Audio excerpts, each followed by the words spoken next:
Күйеуімнің елесімен шай ішем, ұйықтаймын. Қыздар мен құрбылар мені емдетпекші болған оқиға. Күйеуім екеуміз тату-тәтті 28 жыл өмір сүрдік. Құдайдың берген 2 қызына қанағат еттік. Ол да, мен де мектепте жұмыс істедік. Көзі тірісінде 2 қызды да жайландырып, той парызын атқарып, немере көріп үлгердік. Соған шүкір етем.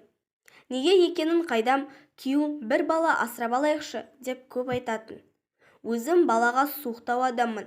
Бөтен біреудің баласын бауырға басуды қаламадым. Ертең мен кетіп қалсам, жалғыз қаласың ғой, асырап алайықшы дей беретін. Менің көнбейтінімді білгесін, үлкен қыздың қызына құда түсті. Мен оған да қарсы болдым. Жалпы, әр бала өз ата-анасының бауырында өсуі тиіс. Күйеуім өмірден ерте кететінін сезді ме, менің жалғыз қалатыныма қатты алаңдайтын. Бауыр циррозынан өмірден өтті. Аса көп қиналған жоқ. Бауыр деген білдірмей, мүжейтін ауру екен ғой. Уақыт өткізіп алыппыз. Емдетейік деп қанша шапқылағанымызбен нәтиже шықпады. Төсек тартып, біраз жатқан күйеуім ана өмірге аттанып кетті. 2 қыздың өз отбасы, бала-шағасы, ата-енесі бар. Менің жанымда қашанға қалсын.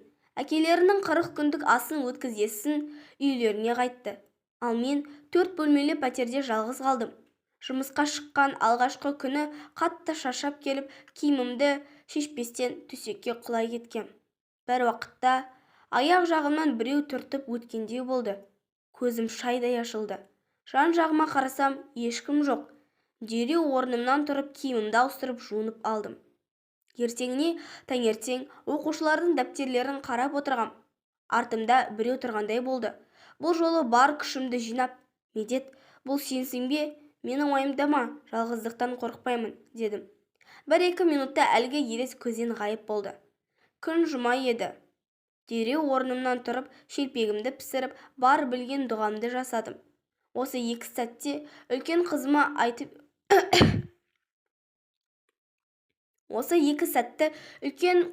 айтып едім.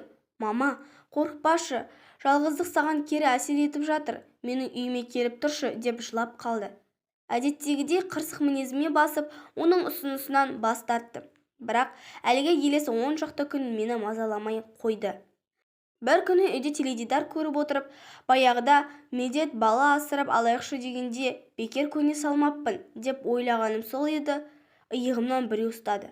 «Медет, бұл сен бе? Белгі берші», деп едім. Әлгі ұстаған қол иығымды әлсін ғана қысты. Содан кейін мен ол елестен қорықпайтын болдым. Үйде өзіммен өзім сөйлесіп жүрем. Медетке мектептегі қызықтарды, оқушыларды айтып берем. Немерелерінің тәтті қылықтарын айтып, өз-өзіммен күліп алам.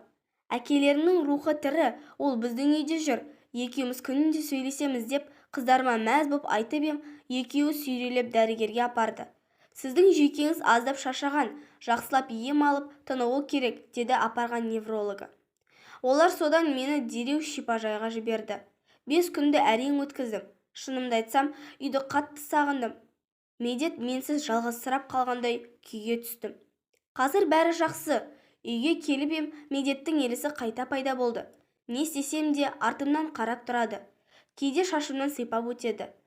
Жағдайда ең жақын деген құрбыма, жұмыстағы әріптесіме айтып ем, «Сен емшілерге көрінші, мүмкін мықты психиатрға апарармыз», деп отыр. Олар мені жынданды деп ойлайды. Бірақ менің ақыл есім бүтін, балаларға жап-жақсы сабақ беріп жүрмін. Тек күйеуімнің рухымен тілдесіп, мауқымды басып аламын. Осындай жағдай кімнің басына болды? Мен сияқты елеспен сөйлесіп жүрген адам бар ма?